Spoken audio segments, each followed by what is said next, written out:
Welcome to another episode of Sitting Courtside. I'm your host, Courtney Alexa, and today I'm incredibly excited about our guest today, Mr. Desmond Ferguson, the founder, CEO, and president of Moneyball Sportswear, in the building. Moneyball is in the building. Good to be here. So tell me about what Moneyball is. We've seen it, we've heard it. For those who don't know, just give us an overview of what Moneyball represents. Moneyball Sportswear is an athletic clothing line that I started almost 20 years, be 20 years in May. We specialize in custom team sport uniforms, particularly at the high school level, but all levels. And then we had a retail side of business as well. So it's kind of, two in one. We have a few stores, two in Lansing, one in Southfield, and then obviously we're online as well. Yeah. So speaking of working with athletes, kind of tell me your first initial thoughts when you found out that NCAA athletes are going to be able to, work with brands for their likeness and image and things like, and getting paid for it finally. Yeah, I said I was born 25 years too late. Okay. Yeah, because I think it's great that being a student athlete, struggling week to week, month to month, not really having any extra money to do anything with. I think it's important because these universities have been making millions of dollars off the name and likeness of the student athletes. So it's only right that they're the only one that haven't been benefiting. The coaches are making crazy money. Of course. The universities making crazy money. So I thought it was just a great opportunity for those that took advantage of it, and obviously those that already had a social media following, because I think those are the ones that benefit the most. So I think it was great. What would life have been like for you at Detroit Mercy had this rule been implemented back then? I don't know, It's crazy because we didn't obviously have social media back then, so it was completely different. I think it would have more so been local things that you can do, rather be just simple things like being able to eat free at a certain restaurant that you frequent. Those are things that you want a college student to be able to cover gas money. It's not like you asking for big ticket, items. It's just, you want to walk to class looking decent, and not always have to wear team apparel. Right. You want to be able to get a good meal. Right. So I think more so, on a local level, college athletes could be outside the bigger names, but be able to benefit within their city or, the university that they at. So how is that rule, now that you're working with athletes on that capacity, how has that impacted your business? It's still too early to see. Okay. We obviously jumped into the NIL game. We got on there pretty early, One of the first. Yeah. July 1st. It happened in, people been talking about it, but didn't nobody know what's going to happen. Then July 1st, it happened. You talk to college coaches, assistant coaches, they didn't even know what it is, what you can do. It was the Wild Wild West. So we wanted to jump in there and, make a splash and be one of the early ones. So we did our research, partner with athletic, brother Austin Keys, out of right here out of Detroit. So we hooked up with him. But it's still early. It's so much stuff that can be done. Yeah. I believe every student athlete thought they was going to get a bag, that they was going to get the money. But it's not that simple. Okay. You got to have influence. You got to have a following on social media. I mean, you find the people that sitting at the end of the bench, but if they got 100,000 followers, they're going to make the money. Okay. Well, you can have that starter who got the game that don't really mess with social media. That's not going to make the money. Right. Just from a marketing standpoint and branding and people being aware of what we've done, like that really helped. Yeah. But we haven't ever actually seen the dollars and cents off of it, but I think eventually that'll come. Eventually, yeah. It's very new. And you're working with all different type of athletes, from softball players to women's basketball to men's basketball to football. Yeah. So you have a different variety, and you can, pull those analytics from different sports, all types of stuff. So that's very exciting to see. Definitely, yeah. It makes me want to go back and get my extra year. Right, yeah. A lot of things you can do. Yeah. I mean, you couldn't even work or do anything or any side hustles when you're in college. Now you can do all that if you can find the time to do it. It was so strict. Yeah. Especially when it came to making money, which is now, I wonder what was the major shift between like just a few years ago being extremely strict to now having way more leniency. I wonder if it's just the social media era that we're living in and like how impactful it is. It's just something I wonder. Definitely. You, outside of just being a business person, you have created a lot of opportunities for others when you host pop-up shops in your store for other who will be considered as like competitors. Like you have other streetwear brands or other sports. Yeah, I mean that's the thing. We don't see us as a streetwear brand. I was speaking when we was outside talking about. I'm all about longevity. So when I started to think about what business do I want to start, it was based around sport uniforms, around sport. Why is that? Because I believe when we dead and gone, sport's still going to exist. The clothing industry, streetwear, whatever you want to call it, is trendy.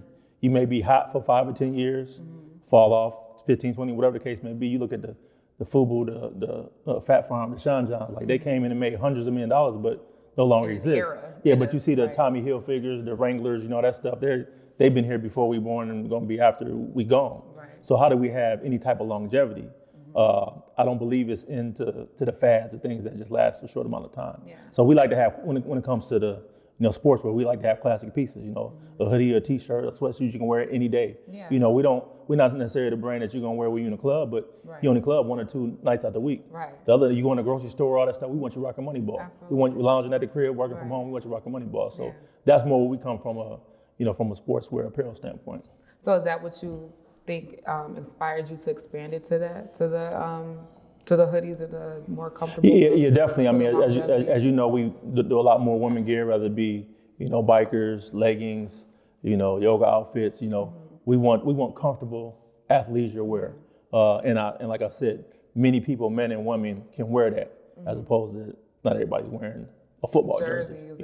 So And one thing I swear by y'all bikers. Like I have the best bikers. And ladies, they don't ride up. You know what I mean? You don't have to keep pulling them up. Like they have pockets.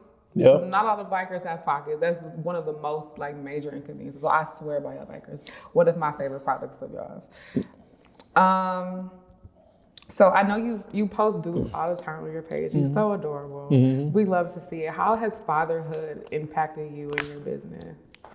Man, huge. It's the best thing that happened to me. I had a chance to, go to 2 second-round NCAA tournaments. I had a chance to play in the NBA against the Shaqs and the Kobes and the Tim Duncans and everything else. But, having my son has been the greatest, accomplishment that I've had in my life. So to be able to, have a child and have it be a son, which most men, want a boy when they have him, and be able to name him a junior, but to just be able to see his growth and you actually responsible for a human being on how he grows and becomes a man one day. So it's been great. It's been challenging because I didn't see a father in my house. I didn't have a father, I didn't know what it's like. I don't know what it's like to be, so I'm learning on the go, which many of us do.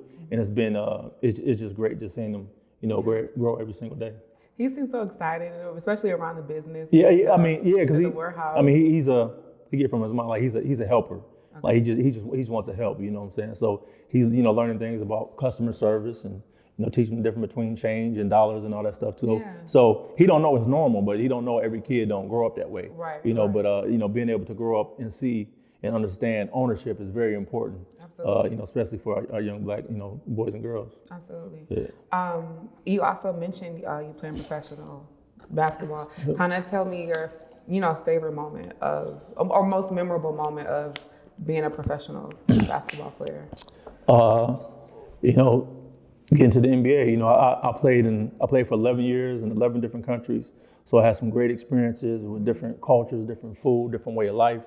I built my personal business on building and maintaining relationships. So many great relationships over the years, but to be able to get my first NBA game playing against my AAU tournament, my AAU teammate, Robert Tractor Trailer, rest in peace, and Steve Smith, who I grew up going to his basketball camp, both from Detroit, legends, to be in my first game and score my first basket while those guys are on the opposite side and living a lifelong dream, playing, in front of the crowd in the NBA, like that was one of the moments that I'll cherish and never forget. Yeah. Absolutely.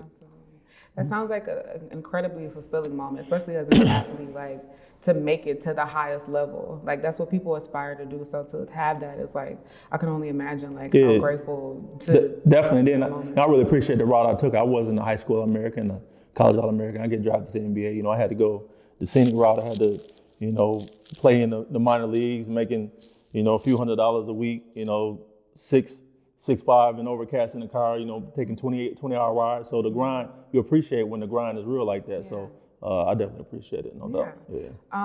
What can we expect from Moneyball? I know you're, like we mentioned before, that you are celebrating 20 years of business this year. Also, before we get to that, your newest collection is being featured at Footlocker. Yep. Yeah. So kind of tell me about the newest collection and the collaboration with Footlocker. Yeah. So we've been working on that for about 6 months. Footlocker, homegrown, so they're trying to work with and push local brands. So they meet as a company, and our name kind of kept coming up. So they reached out to us, and we're doing an exclusive drop with them this Friday at the East Point store. Nice. And then after that, it'll be available at the store and online. Okay. But for me, it's the start of hopefully a long-term relationship, because it's a bigger play at stake from the standpoint when you got Footlocker, who's a sister company with Champs, with East Bay.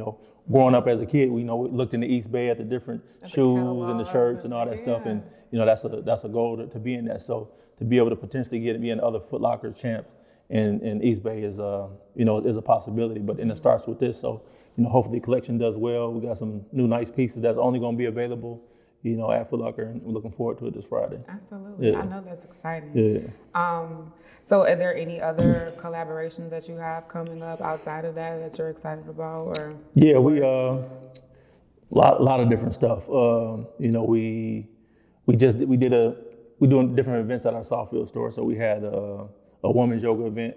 I saw that. It looked really dope. Last month. So we got in Lansing. Well, then we got the yoga men coming up in February 6th. That's going to be at the Southfield store, just for men. We're doing a collab with Mila, who's painting on some of our hoodies. That's going to be exclusive, just only dropping like 12 pieces. So a lot of different stuff. Some other things that I don't want to let the cat out the hat quite yet. Right. But just continue trying to grow the brand and get more foot traffic in the stores. Creating brand awareness and just staying on the grind. Yeah. Kind of take me back to the grand opening of your Southfield location. Yeah. Was you operating online mostly before that, or? We did online, but we had 2 stores in Lansing, but we didn't have a store in this area. In the Metro Detroit area. Yeah. How has that impacted your business, having a Metro Detroit location? I mean, it's impacted huge because, like I said, being born here in Detroit but raised in Lansing, so being from Lansing, we had the 2 stores there. We didn't have a store here. We more or less did a lot of uniforms. Okay. We started off here, obviously doing Detroit Finney was the first school, but over our 20-year period, we've done uniforms for at least one sport of every PSL, team. So this kind of where it started. So with it being such a bigger market, and you're talking about Metro Detroit, you can reach so many people, more people. So to be able to tap back in with a lot of friendships and people from my college days and family, and get them to the store and just trying to grow a brand has been great for us. So we're looking to continue to do that. Yeah. Absolutely. Just anything that you want to plug about. We talked about the newest collection coming out Friday. You mentioned anything else you want to tell people? I mean, our website, Moneyball Sportswear, IG, Moneyball Sportswear. We have the Southfield store, we're located right on Southfield Road between 12 and 13 Mile, 30215 Southfield Road. We're open 5 days a week. We're closed on Sundays and Mondays, but open 12 to 7, Tuesday through Saturday. So you can get a chance. Come check us out. We got something for men, women, kids, the whole nine. I think for those that haven't been by, come check us out there. Like, as you can speak on, because you've been a great model for us, and getting the brand out there. So it's been good. Yeah, I've had the pleasure of working with you guys, doing different campaigns and stuff. So I've loved it, and the gear too. I live for I work out on y'all stuff literally almost every day. I just had on the pink bikers earlier. Like I live for the brand. No, that's great to hear, because some people may see it and not know, but then when you ask, we focus on quality. You know what I'm saying? We focus on quality, having affordable price points, and something for everybody. Absolutely. You know what I'm saying? So we strongly feel if you come into a Moneyball store, you're gonna like something for you or somebody else. Absolutely. Hands down. Yeah, so again, thank you so much. I had an incredible time talking to you. Thanks for having me. Yeah. Definitely appreciate it. If you like this episode, make sure you like, comment, and subscribe. Make sure that you download the official Street Lord Radio app. Follow me on Instagram at Courtney Alexa and at Sitting Courtside. And we're out.